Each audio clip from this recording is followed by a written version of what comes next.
నమస్తే కిరణ్ టీవీ భక్తి ప్రేక్షకులకి స్వాగతం. ప్రస్తుతం మనతో పాటు ఉన్నారు ఆస్ట్రాలజర్, న్యూమరాలజిస్ట్, అలాగే వాస్తు, జెమాలజీ, మాంది గ్రహ గురించి అద్భుతమైన విషయ పరిజ్ఞానం కలిగిన తనుష్క గారు ఉన్నారు.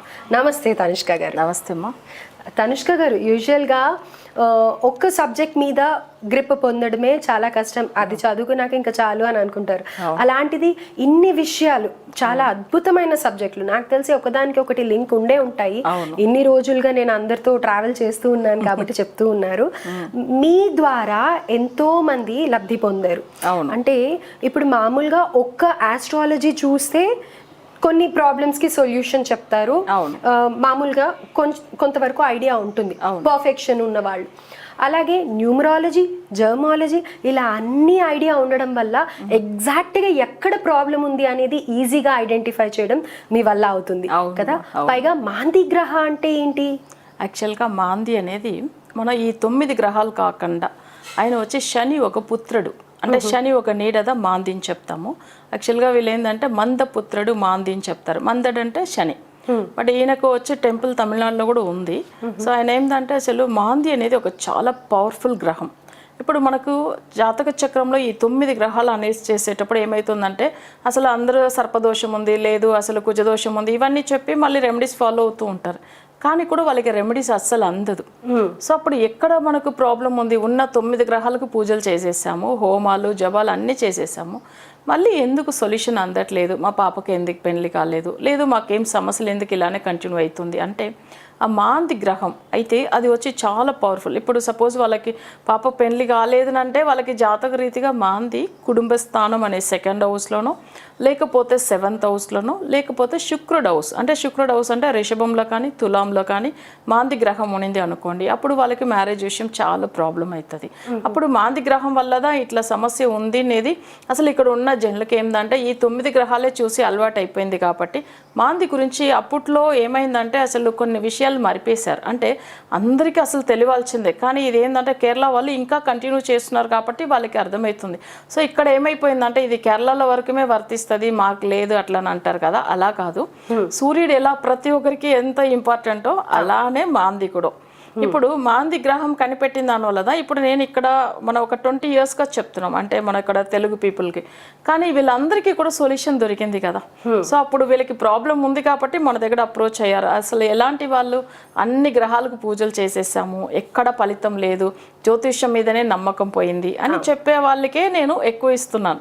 ఎందుకంటే వాళ్ళకి నేను ఛాలెంజ్గా ఏ విషయం చెప్తున్నానంటే ఒకవేళ వాళ్ళకి మాంది దోషం వల్లదా వాళ్ళకి డిలే అవుతుంది, సో దీన్ని మనం సరి చేస్తే తప్పకుండా వాళ్ళకి మ్యారేజ్ అవుతుంది అని చెప్పేసి. ఇప్పుడు నిన్న కూడా ఒక క్లయింట్ చూసాము, తనకు వచ్చి 29 ఇయర్స్, తను చూసారంటే స్టడీస్ చాలా బాగుంది, తన కెరియర్లో బాగా సెటిల్ అయ్యి మంచి పొజిషన్లో ఉన్నారు. బట్ అయితే కానీ మ్యారేజ్ విషయం వచ్చేసరికి అసలు చాలా డిలే అవుతుంది. ఆమె చేయకుండా పూజలు లేదు, పెద్ద పెద్ద హోమాలు పూజలు జపాలు అన్నీ చేసేసాం. కానీ నేను ఒక్కటే జాతకం చూడగానే చెప్పాను, పాపకు వచ్చి అసలు ఇక్కడ నెగిటివ్ ఎఫెక్ట్ ఉందేమో, 2nd 7th లార్డ్ అస్సలే బాగలేదు జాతక పరంగా.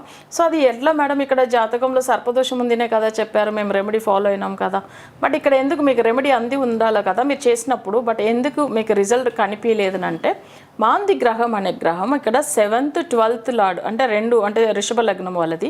సో అలా ఉన్నప్పుడు ఆ పాపకు పెళ్లి కాలేదు. అందుకే చూడగానే నేనేం చెప్పాను, పాపది లైఫ్లో అన్నీ బాగుంది, ఒక మ్యారేజ్ విషయం తప్పించని చెప్పాను కదా, అంటే జాతకం చూడగానే అర్థమైపోతుంది మాంది గ్రహాన్ని పెట్టి. సో అప్పుడు ఎంత పర్ఫెక్ట్ మనం చెప్పగలుగుతున్నామంటే అక్కడే వాళ్ళకి మేడం నేను ఇంతవరకు చూసిన వాళ్ళు మీరు ఒక్కరే కరెక్ట్ చెప్పారు మేడం పాప విషయం గురించి అని చెప్పారు. సో తప్పకుండా రెమెడీ కూడా అలానే ఉంటుంది అని చెప్పాను నేను. రైట్. సో ఇక్కడ నేను కూడా ఇప్పటి వరకు దీని గురించి వినలేదు, ఎందుకంటే భక్తిలో చాలా రోజుల నుంచి చేస్తూ ఉన్నాను కదా, ఎవరు కూడా ఈ మాంది గ్రహం గురించి చెప్పలేదు. అయితే ఇప్పుడు మీరు చెప్పిన దాన్ని బట్టి నాకు అర్థమైంది ఏంటంటే మీరు బర్త్ చార్ట్ చూస్తే ఇది చాలా ముఖ్యమైన గ్రహం, దీని వల్లే ఎలాంటి ప్రాబ్లమ్స్ అయినా సాల్వ్ అవుతాయి అనేది మీరు చెప్తున్నారు, అంతేనా?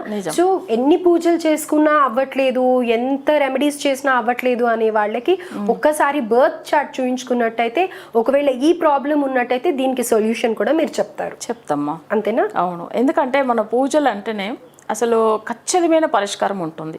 కానీ మన క్లయింట్ కూడా అలానే వాళ్ళ డేట్ ఆఫ్ బర్త్ ఇచ్చారనుకోండి, so date of birth, time of birth కూడా ఇవ్వాలి, ప్లేస్ ఆఫ్ బర్త్. ఎందుకంటే వాళ్ళ లగ్నాన్ని పెట్టి వాళ్ళ జాతకం ఎలా అంటే వాళ్ళు చూస్తామంటే మనకు లగ్నంలోంచిదా ప్రతి ఒక్కరి లైఫ్ కనిపిస్తుంది. ఇప్పుడు వాళ్ళ కుటుంబ స్థానం ఏంది, వివాహ స్థానం ఏంది, లేకపోతే వాళ్ళ పుత్రస్థానం, ఇవన్నీ ప్రతిదీ మనం చూడాలి అంటే ఫుల్ ఒక హారోస్కోప్ అనలైజ్ చేయాలంటే ఏమవుతుంది, లగ్నంలోంచి లెక్క పెట్టాలి. సో అప్పుడుదా కరెక్ట్ వస్తుంది మనకు.